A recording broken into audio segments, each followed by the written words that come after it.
Vamos finalmente para o feedback do João Guilherme, denominada Ilustra Bad Omen. Ó, vamos ler o textinho para a gente entender mais ou menos qual que é a ideia. Boa tarde, Marco e galera. Aí já mandou galera para não, né, nem especificar. Estive desenvolvendo essa arte nos últimos tempos, tentando mirar em algo como as cartas de artefato do Magic ou Gwent. A ideia é que pescadores encontraram um baú e estão abrindo, revelando este artefato antigo dentro.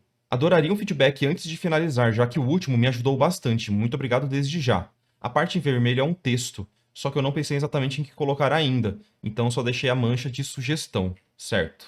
E aí você fez um 3Dzinho, base que fiz no Blender. Acabei mudando a iluminação depois de um feedback do Emanuel no Discord. Ajudou demais. Show. Aqui um sketch, thumb bem solta, que eu fiz só para ter uma ideia do 3D. Cara, isso é excelente que você fez, na verdade. Sempre que você for modelar alguma coisa em 3D, artistas 2D do meu Brasil, sempre que vocês forem utilizar o Blender ou qualquer programa 3D para dar uma blocada, faz um sketchzinho digital primeiro no Photoshop, na pintura digital primeiro. Ajuda muito você dar uma pré-visualização do que você quer, até para você saber o que você vai ter que modelar. Eu nunca começo uma cena só modelando e modelando e modelando. Eu acho isso meio besteira, assim, sabe? Você perde muito tempo fazendo coisas inúteis, que às vezes nem vão aparecer na sua cena, saca? Ó, o pessoal tá perguntando se você fez no Blender usando o curso Blender Sem Frescura que tem na área de membros do YouTube. Só jogaram aí. Não sei, uma pergunta do Chinela007. Legais os concepts também. Bom, nessa imagem final, uma primeira impressão que eu não tinha percebido até ler o seu texto, que é o seguinte. Eu acho que essa base que ele tá posicionado tá muito baixa. Eu não sinto que isso aqui é uma caixa. Até o jeito que você iluminou a cena, eu tô sentindo que tá disfarçando muito mais a ideia de uma caixa aqui. Eu faria essa caixa mais funda, sabe? Porque tá parecendo uma mesinha. Eu senti realmente que parecia uma mesa, a primeira vez que eu abri essa imagem. Então eu primeiro faria isso, melhoraria esse desenho, até, quem sabe, diminuiria o elemento principal aqui da composição, ó. Vamos testar aqui. Vamos só diminuir.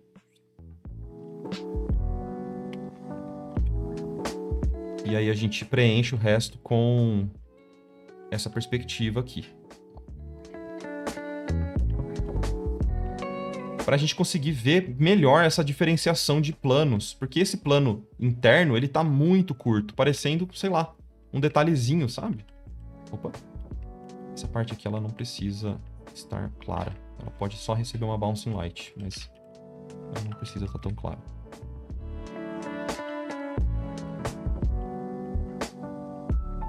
Ó, você percebe como estava muito alto? Agora a gente ganha um pouquinho mais de plano. E até eu faria essa parte aqui da tampa da caixa um pouco mais clara também. Eu tô achando que ficou escuro demais. Pra gente conseguir ver que tem um outro elemento aqui em cima, sabe? Talvez até aumentando um pouco essa espessura. O jeito que você pintou a cena também tá bem legal, mas eu preciso falar sobre uma parada que aflige quase todos os artistas digitais que estão aí aprendendo, cara, na labuta. Que é o overmodeling. Tô sentindo que tem um pouco de overmodel e eu vou tentar mostrar como eu tiraria parte desse overmodel.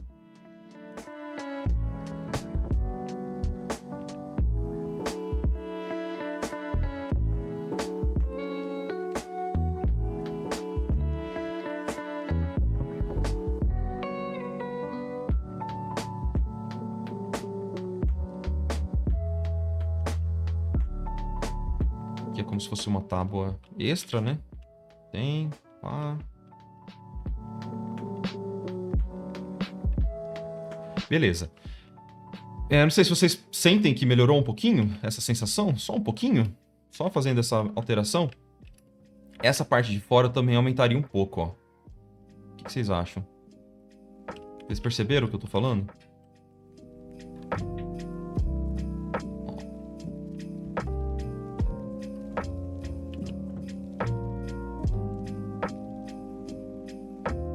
E como está sendo projetada uma luz aqui na mesa, eu acho que essa mesma luz poderia estar aqui, ó, projetando uma sombra da caixa. Nessa parte inferior. Ela pode ir perdendo força, sabe? Mas ela poderia estar aqui.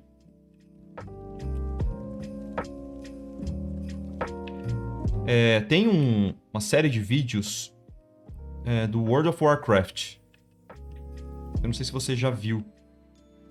Que foi pintada pelo Will Moray. Vários artistas, na verdade, mas os que eu lembro são o Will Moray e a Laurel D. Austin. E eu acho que o estilo que eles pintaram essas artes dessa série de vídeos do World of Warcraft, ela encaixaria muito bem nessa visão que você teve pra essa cena, sabe? É um pouquinho mais solto, um pouco mais painterly, né? Mais aquela pintura solta.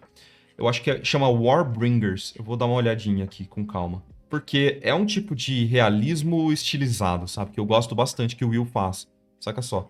É demais. Só que se você olhar com atenção, perceba que tem bastante pincelada solta, assim, ó. É muito bom esse tipo de trabalho do Will. E tem outros. Tem vários, na verdade. Tem da Sylvanas, que é esse aqui. Tem o da Jaina, que a Laurel que pintou, né? Algumas artes. Que legal, é bem solto, tá vendo? Olha lá.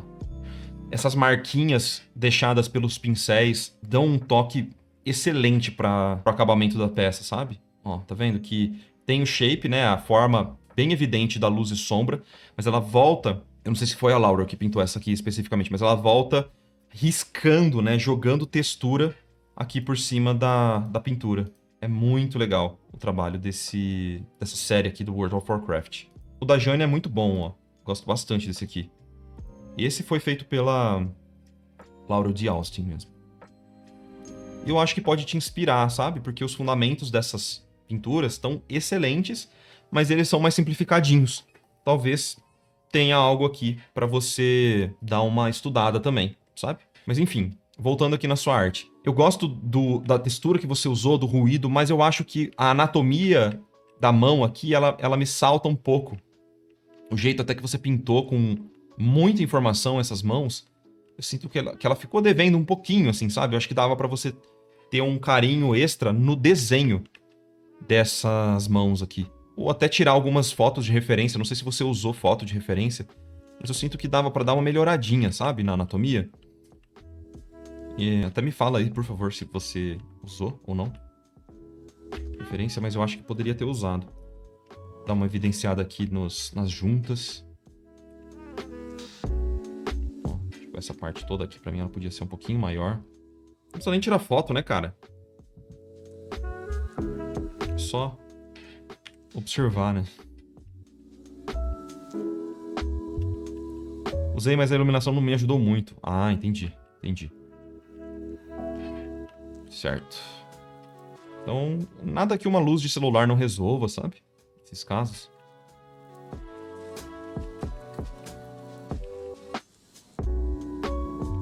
E aí, o que eu tava falando, ó, só uma pequena alteraçãozinha, acho que já começa a ficar melhor. Ainda não tá lá. Tem bastante coisinha que dava pra mexer, especialmente esses planos mais escuros aqui. Mas, eu ia falar sobre o overmodel, né? Que eu sinto que tá acontecendo aqui um pouco, porque a gente tá vendo detalhe e bastante informação na área de luz e na área de sombra. Eu acho que você poderia dar uma estourada a mais e compactada nos seus valores de luz, tá? Então, só para exemplificar mesmo aqui, a parte de exposure, dá uma olhadinha. Então, esse filtro de exposição, eu vou fazer com que ele fique bem mais estouradinho, só pra gente, de novo, compactar esses valores na luz. Dá uma olhada. Opa. Então, dá uma corrigida na gama aqui. E agora, eu vou fazer o seguinte, eu vou inverter essa minha máscara, ou seja, voltei para a pintura original, e eu vou intensificar, pintando de branco, a claridade das áreas de luz, para deixar isso mais distante da sombra e tentar compactar um pouquinho mais os contrastes. Então você vai ver como vai mudar essa pintura, tipo, de uma hora para outra, você vai ver só. Fica vendo aí, fica vendo, você vai ver só, você vai ver só. Ó, e é super rápido, E eu vou até aproveitar para deixar os planos de sombra com a mesma exposição anterior. Eu vou só trazer essa luz aonde realmente estaria batendo luz. Olha esse efeito que legal que dá, porque agora eu tô meio que tirando um pouco de detalhe, de informação dessas áreas que estavam iluminadas, mas ao mesmo tempo eu tô deixando ela mais clara, mostrando aqui um efeitinho de...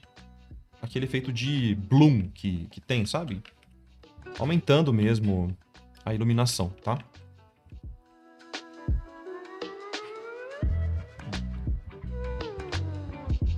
Essa luz que é levemente lateral, agora ela ganha mais vida. E até você pode manter essas cores um pouquinho mais estouradas, que tá rolando aqui, ó, que tá indo para um laranja, tá vendo? Mas eu manteria um pouco dessa ideia para que você possa nem precisar repintar essa parte das manchas. Eu gosto do jeito que tá mesmo, sabe? Uma outra coisa que dava para fazer era voltar com um pouco de contraste a mais nos metais. Eu acho que o metal especificamente poderia estar mais com carinha de metal. Eu não sei se seria realmente metal isso, mas eu faria isso com mais contraste. Ou seja, eu tô tirando um pouco essa claridade nas áreas de sombra, tipo, cavando um pouquinho, deixar mais escuro. E aonde tem brilho, que seria o highlight aqui dessa área de luz, eu tô deixando ele mais forte ainda. Ó. Olha como muda super rápido a imagem, né? Isso faz com que o nosso olho agora entenda mais ou menos qual que era a exposição, né? Essa câmera que a gente tem agora na nossa ilustração, ela meio que está configurada para ver mais informações nas áreas de sombra. Por isso que essa área de luz está levemente estourada. Porque se ela tivesse configurada para ver o que acontece na área de luz, provavelmente essa área de sombra ela estaria toda preta, assim, bem escurona, sabe? Então vamos fazer agora o contrário, porque a gente tem a opção. A gente tem a opção de fazer isso. Vamos fazer o contrário agora. Eu quero pegar esse exemplo de exposição, eu vou agora tirar a exposição, ó. Eu vou escurecer, ó, a área de exposição. Então tudo que é sombra, eu vou escurecer um pouco para que agora a gente possa ver a área de luz com detalhes. Você já percebeu que a câmera, hoje em dia, no celular, ela acaba fazendo uma autorregulação, mostrando detalhes tanto na luz, tanto na sombra? Isso se chama HDRI. É uma configuração que a maioria das câmeras já tem por padrão no celular. Por isso que você consegue tirar a foto num contraluz, às vezes, sei lá, você tá no contraluz, tem um sol atrás de você, mas você tá iluminado. Já parou pra pensar nisso? Por que que você tá iluminado? Porque aquilo é uma configuração do software da sua câmera do celular que ele tira como se fossem 2 ou 3 fotos para ele criar um HDRI. E isso é uma coisa muito artificial. Eu, particularmente, detesto esse efeito. Eu sempre desligo no meu celular, porque eu gosto de saber qual é a exposição que eu estou usando. Se eu quero ver coisa na luz ou na sombra. Eu não gosto de ver todos os detalhes. Chega a gerar um nível de estranheza nas nossas imagens se você começa a fazer muito disso. E para mim, é um pouco o que você acabou fazendo nessa peça, sabe? A gente consegue ver iluminação nas duas áreas. Mas você percebe que você tem duas opções. Ou você faz uma área de sombra bem escura, onde você vai ver detalhes só nesse feixe de luz, ou você pode colocar esse feixe de luz com mais intensidade. É como se essa luz estivesse tão forte que ela está iluminando agora o resto. Por isso que a gente consegue enxergar as áreas de sombra. Pode funcionar dos dois jeitos, mas também pode até funcionar de um jeito intermediário. Então eu vou criar um jeito intermediário aqui, que seria um pouquinho dos dois. Então eu vou escurecer bastante aqui, mas eu vou criar um pouquinho mais de contraste nessa área de luz aqui e vou diminuir um pouquinho, ó. Você pode fazer um pouco dos dois também, ó. Nesse caso, eu estou vendo agora mais informação na área de luz, né? Mas é um pouquinho dos dois. Você escurece um pouco e não precisa ser tão claro. Você equilibra. Pode ser. Mas eu estou meio que te mostrando possibilidades. Qual que é a história que você quer contar? Porque aqui, dependendo da iluminação que a gente está usando, a narrativa vai mudar, não muda?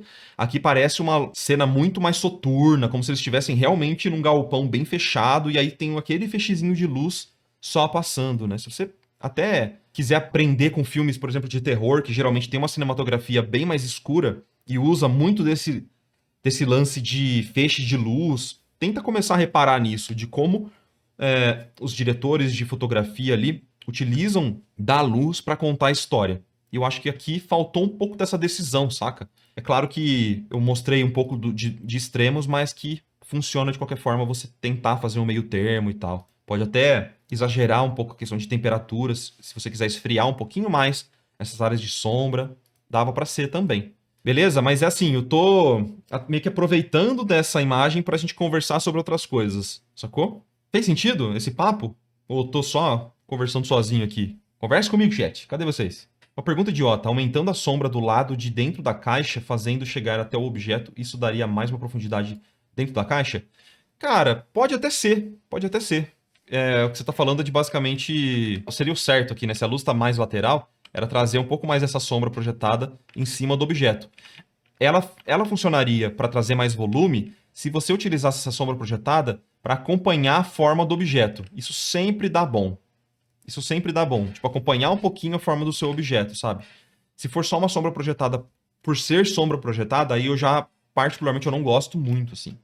Tá bom? Nesse caso, ela só ia esconder parte importante da imagem, né? Ficamos todos focados que esquecemos de comentar. Beleza, então. É bom que... Ó, isso aqui vai estar no YouTube, então você pode reassistir a hora que você quiser pra... Se faltou alguma coisa, talvez eu possa ter errado algum termo específico aí. Me corrijam, por favor, nos comentários se eu tiver falado alguma besteira, mas de qualquer forma, gostei do processo que você fez, gostei da ideia das texturas aqui. Eu acho que realmente é uma questão de ajustes para você poder finalizar essa imagem e postar logo. Quer aquele clássico feedback depois que já encerrou? Quem sabe você não pode aproveitar desse efeito de sombra para deixar tudo bem escuro para trazer uma areazinha iluminada nesse sangue, nas frestas da pedra. Hein? Será? Será que ficaria legal isso aqui? O que vocês acham? Tipo assim, ó. Que aí é como se tivesse na sombra começado, sei lá, uma maldição? Ou outra parada aí maluca, não sei, cara. Sabe? Só nas frestas da sombra. Na área de luz eu deixaria do jeito que tá. Mesmo. Sei lá, é uma viagem, né? Eu já falei. Eu tenho algumas ideias, assim, que são bem genéricas de concept, que é iluminar frestas. Ou, se eu estiver pintando algum personagem que tem um olho que ele não tem pupila, eu geralmente vou fazer ele brilhando. Ah, vou fazer. Pode deixar que eu sempre vou colocar uma luzinha naquele olhinho brilhando. Isso aqui aumenta um pouquinho a sua narrativa, né? A narrativa da sua imagem, ó. Ah, o olho vai brilhar, com certeza. Pode anotar. Me manda um personagem com um olho sem pupila pra você ver se eu não coloco uma autoluminescência aí, ó. Falei o termo certo? Aqui, ó. Pode ser. Pode ser. Complementa um pouquinho a narrativa. Não tenho certeza ainda. Talvez trazer uns laranjas, algo mais estourado. Não sei. Tô viajando aqui já, hein? É típico feedback que já poderia ter acabado no auge, mas aí quis continuar. Aí você já se arrepende, né, de ter dado play naquela Season 2, não é não? É ou não é? Feedback que já poderia ter acabado. Aquela reunião que podia ter sido um e-mail. Mas, ó. Ah, tô quase, hein? Ou não? Chega? É melhor parar? Acho que é melhor parar. Vocês nunca saberão como que vai ficar o resultado dessa minha ideia genial de concept genérico. Tchau.